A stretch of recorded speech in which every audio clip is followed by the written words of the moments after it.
Mesdames, Messieurs, bonsoir. Bienvenue à notre espace santé. Aujourd'hui, nous parlons d'un autre problème de santé publique. Il s'agit du tabagisme.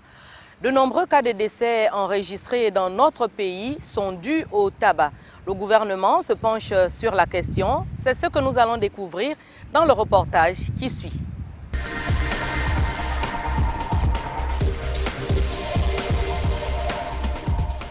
La loi relative à la lutte anti-tabac au Gabon, promulguée depuis août 2013, vient de voir ses textes d'application adoptés par le gouvernement. Ceci a permis au ministère en charge de la Santé, avec le concours de l'OMS et du Centre pour la lutte anti-tabac en Afrique, CLATA, d'organiser un atelier de renforcement des capacités des agents chargés de faire appliquer la dite loi. Les textes d'application viennent d'être adoptés. C'est vrai qu'il y a certains décrets qui ne sont pas encore élaborés. Par exemple, les décrets concernant la vente des cigarettes ou des produits du tabac aux mineurs, parce qu'il est interdit de pouvoir vendre la cigarette aux mineurs, aux personnes de moins de 18 ans. Mais parmi les décrets qui ont été élaborés, que le Conseil des ministres vient d'adopter, nous avons l'interdiction de fumer dans les lieux publics. Actuellement, si vous allez dans certains lieux publics, par exemple à l'aéroport, je suis souvent un peu écœuré, ahuri de constater que les gens fument devant tout le monde et personne ne réagit. Dans les restaurants, dans les bars, dans les boîtes de nuit, dans tout ce qui est comme lieu public, en principe, on ne doit plus fumer. Mais tout ça va faire l'objet d'une large vulgarisation, d'une large sensibilisation pour que les gens puissent savoir qu'on ne doit pas fumer dans les lieux publics. Un autre décret, c'est l'interdiction de la publicité. On ne doit pas faire la publicité des produits du tabac. Un autre décret, c'est l'obligation qui est donnée aux industriels du tabac de pouvoir mettre des avertissements sanitaires au niveau de produits qu'ils nous vendent. Dans un paquet de cigarettes, on doit pouvoir mettre une image pour montrer que le tabac peut causer le cancer. Dès que le fumeur va voir ça, il est déjà averti que je veux fumer, mais je suis exposé à pouvoir un jour développer le cancer. Dans le déroulement des travaux, le CLATA a tout d'abord présenté le fardeau du tabac avant de décliner les objectifs visés par ce centre. Pour mieux comprendre le rôle du CLATA, il faut partir du contexte mondial de la lutte anti-tabac.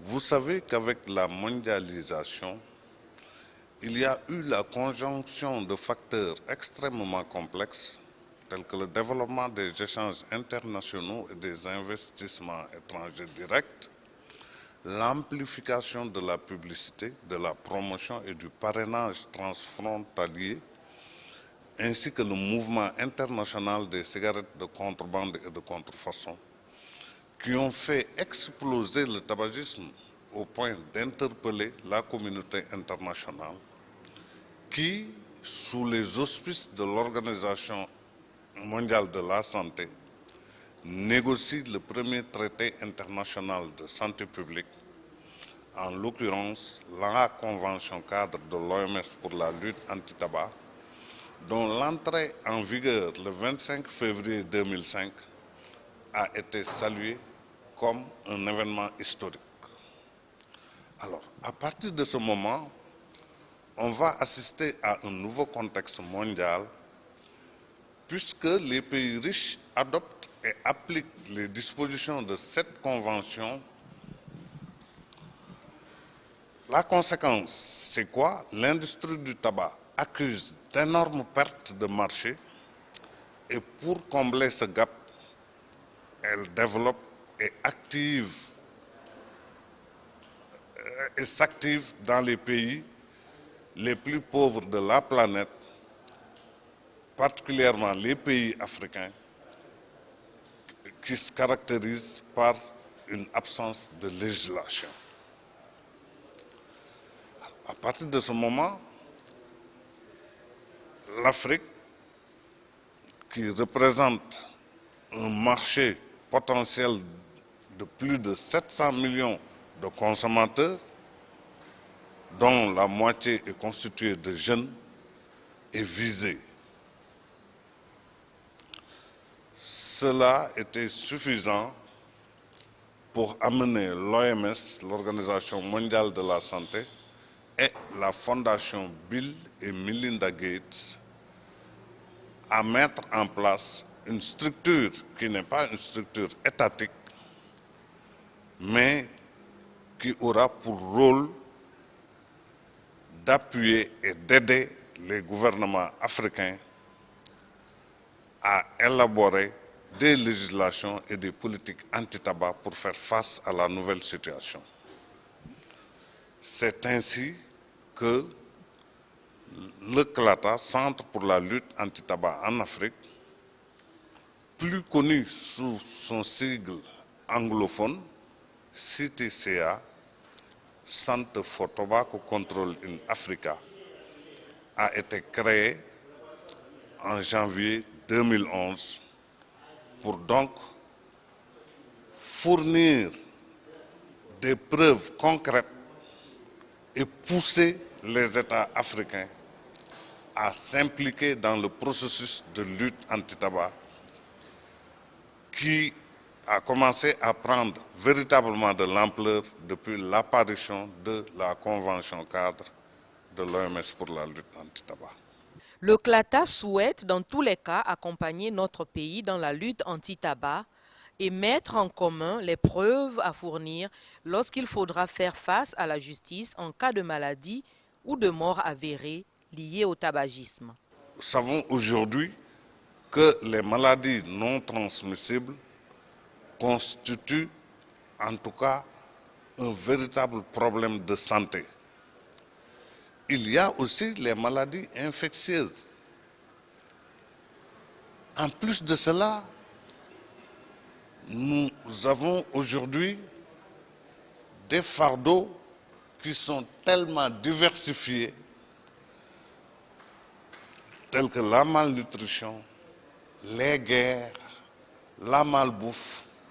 Mais si à tout cela, on ajoute le fléau du tabagisme, qui, je vous le rappelle, tue chaque année 6 millions de personnes.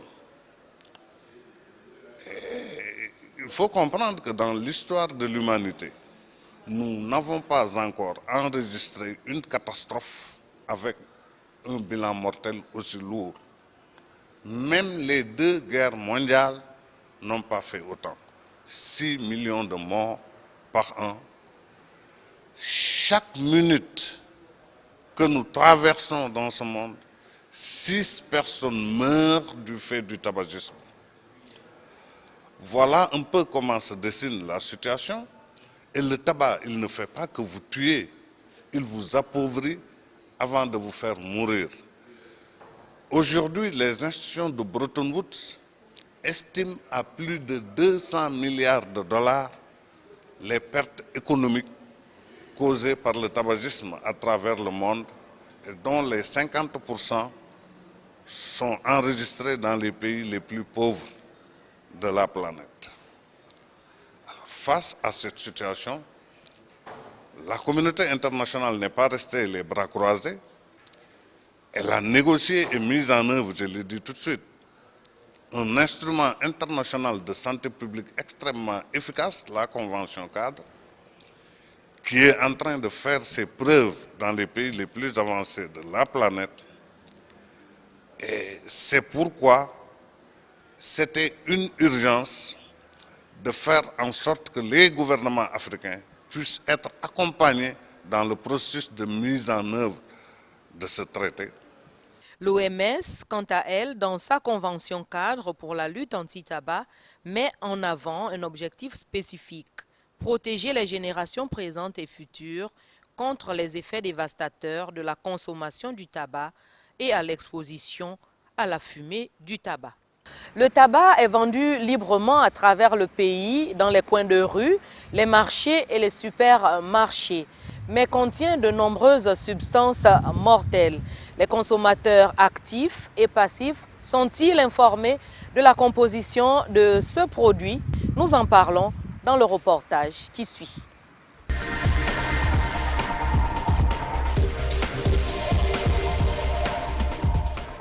Le tabagisme est la première cause de mortalité évitable. Le tabac est une arme de destruction massive, disent les professionnels de la santé. En moyenne, un fumeur régulier sur 2 meurt prématurément à cause de son tabagisme. Il n'existe pas de seuil au-dessus duquel fumer ne représente pas de risque. Le risque d'être victime d'un cancer de poumon dépend du nombre de cigarettes que l'on fume chaque jour et aussi du nombre d'années.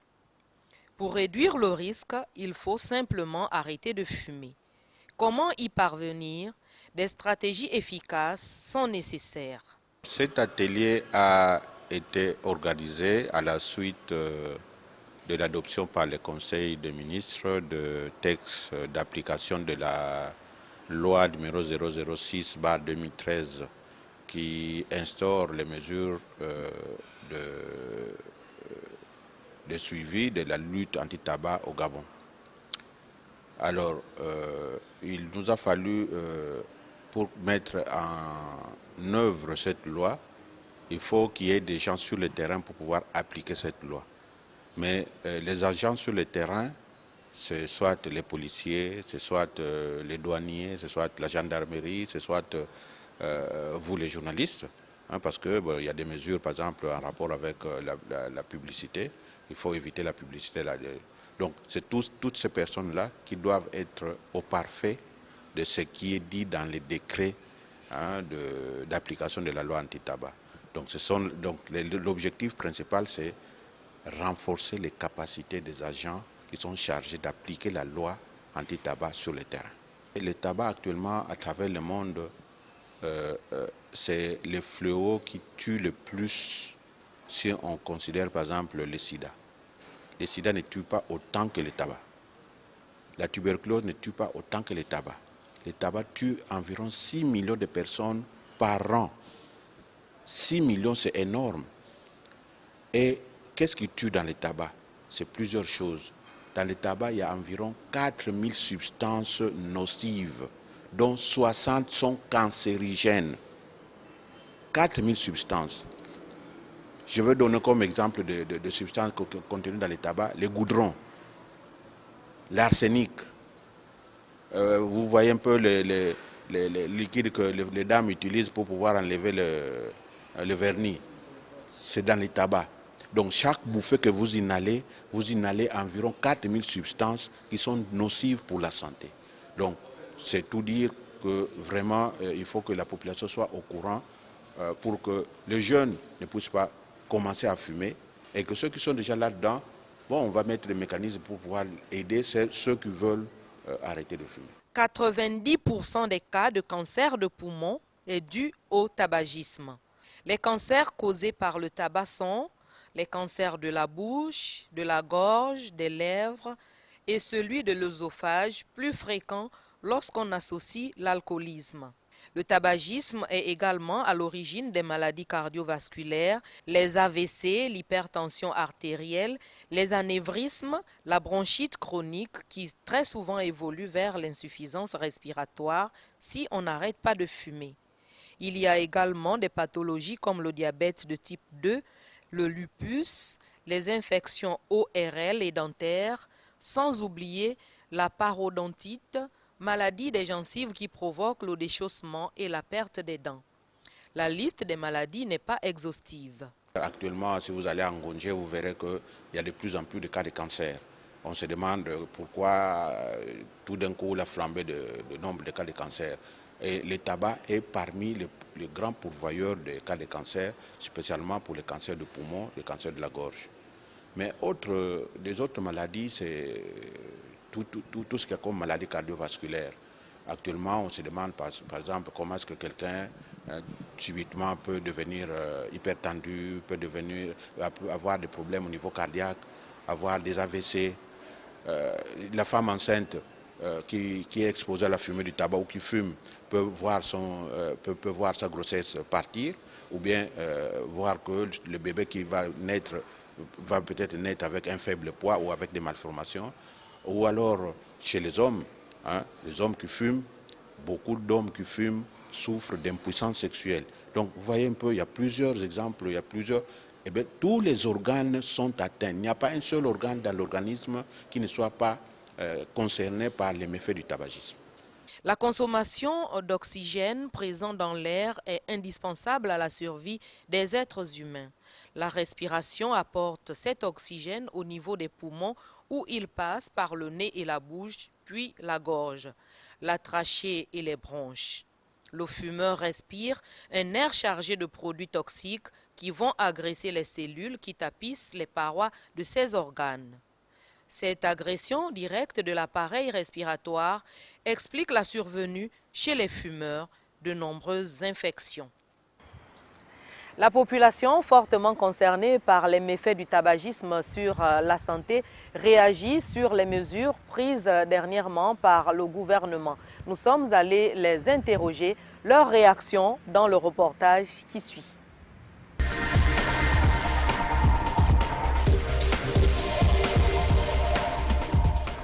Légal, disponible à tous les coins de rue, contrôlé par l'État, le tabac paraît familier. Pourtant, ce n'est pas un produit comme les autres. C'est le seul produit accepté officiellement à la vente, mais qui est responsable de la mort prématurée de la moitié de ses consommateurs. Le Gabon, conscient de ce danger, a pris des mesures pour interdire de fumer dans les milieux publics et de travail. Pour la population, cette mesure est salutaire. La mesure elle est salutaire dans le sens où nous qui ne fumons pas, on est forcément des fumeurs passifs dès qu'il y a quelqu'un qui fume à côté. Or, si on ne se permet plus de fumer ici et là, ça fait que non seulement au niveau de l'environnement, il y a moins de pollution, mais au niveau de la santé, individuellement, on est sinon en meilleure santé. Quand une personne fume devant moi, il y a un moment donné, je m'étouffe, il y a un moment donné, comme je ne peux rien dire, comme quand on vous a déposé, n'est-ce pas, la personne la question que, mais vous êtes en train de m'exposer, vous me dérangez, la personne vous pouvez dire que non, on est en public, je suis obligé de faire tout ce que je veux. Bon, moi, personnellement, quand je croise un fumeur comme ça, moi je m'éloigne, je le laisse en train de faire son travail. C'est une bonne décision que l'État a prise, c'est tout. Mais il faudrait que ça soit continuel, il faudrait qu'on applique. Le combat que les pouvoirs publics mènent contre le tabagisme n'est pas d'aujourd'hui. C'est simplement que les gens font de la résistance. Les décrets qui ont été pris récemment, mais je me souviens que du temps de l'honorable Jean-Valentin Leyama, il avait déjà été initié une proposition de loi sur ce sujet. Et je ne sais pas qu'est-ce que réellement cette loi est devenue, mais si les décrets qui arrivent maintenant sont pris dans le cadre de l'application de cette loi, c'est bienvenu. Les gens le savent, ils font de la résistance. Fumer en public, moi j'entends toujours des gens dire un fumeur fait fumer les autres, mais c'est vrai.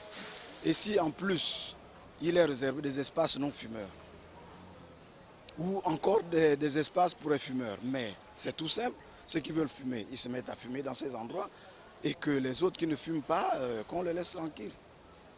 Moi, je crois que c'est une mesure salutaire.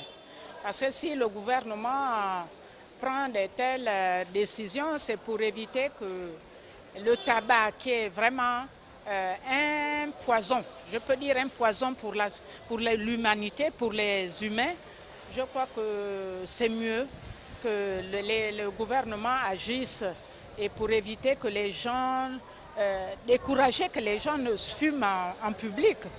Et même chez soi, parce que quand on fume à la maison, on empoisonne aussi les personnes qui sont autour d'eux. Vous voyez, moi je crois que c'est très salutaire que le gouvernement prenne des mesures de ce genre. La cigarette nuit à la santé et il y a beaucoup de jeunes qui se livrent dans la cigarette sans savoir ce qui peut se passer après, des maladies. Beaucoup de gens tombent malades à cause de ça. Donc moi je pense que l'initiative que le gouvernement a prise, c'est une bonne initiative. En matière de santé publique, je pense que bon, ce sont de bonnes nouvelles. Encore faudrait-il que le gouvernement puisse avoir les moyens d'action pour contrôler effectivement l'effectivité de la mesure. Donc le gros problème, ce n'est pas tant la mise en place des textes d'application, mais ça va être beaucoup plus le contrôle. Comment le contrôle va se faire? Si on attrape quelqu'un en train de fumer sur un lieu public, quelles vont être les mesures répressives que le gouvernement va mettre en place par rapport à tout cela. Donc, de manière générale, c'est une très bonne initiative et je pense que ça va peut-être diminuer le taux de mortalité en matière des cancers, des maladies cancérigènes. On peut le trouver un endroit à eux, comme chez les autres, auquel ils pourraient fumer en paix. Au moins, ça ne dérange pas les non-fumeurs parce que les non-fumeurs sont toujours beaucoup plus exposés aux réactions, par contre, de certains fumeurs. Même dans tous les cas, on trouve toujours beaucoup plus d'égards un peu contaminés par les infections pulmonaires, tu vois. On est sous le soleil, tu attends un taxi, il y a un fumeur à côté de toi, il n'y a rien de plus énervant, quoi. Il y a des gens qui ne se gênent pas, mais bon, après c'est l'éducation, on peut fumer en retrait, mais on ne fume pas devant les gens sans pour autant savoir si ça dérange ou pas. Ça c'est ce qui est dommage, mais moi je pense que c'est une bonne chose que le gouvernement interdise même qu'on fume en route. Ah, il faut, hein. Mais c'est gênant. Seulement comme la liberté des uns commence ou celle des autres s'arrête, on est bien obligé de laisser faire jusqu'à ce que peut-être l'État réagisse. Mais après, c'est gênant forcément de trouver sur ses vêtements de la nicotine ou le reste. C'est vrai, je suis fumeur, mais je ne fume pas en quantité. C'est pourquoi je conseille d'abord mes frères qui fument, c'est fumer avec modération. Qu'au contraire, si l'État veut sérieusement arrêter les fumeurs, il faudrait que l'État prenne d'abord les mesures fermes et d'arrêter d'abord une société Sosiga. Parce que s'ils arrêtent Sosiga, il ne va plus exister les fumeurs. Le tabagisme passif, comme certains le savent, est donc un véritable problème de santé publique qui concerne l'ensemble de la société, fumeurs et non-fumeurs, enfants et adultes. Dans la convention cadre de l'Organisation mondiale de la santé présentée au cours de l'atelier, il est clairement mentionné que l'exposition à la fumée du tabac entraîne de nombreuses maladies, l'incapacité et la mort. À bon entendeur, salut. Mesdames, Messieurs, nous sommes arrivés au terme de cette émission. Nous sommes revenus sur l'atelier de renforcement de capacité des agents chargés d'appliquer la loi anti-tabac sur le terrain organisé par le ministère de la Santé. Occasion pour nous de parler de la toxicité du tabac. Nous espérons vous avoir donné des informations qui vous seront utiles. Merci pour votre fidélité. À très bientôt sur Gabon Télévision pour un autre numéro de l'émission Santé et Vie.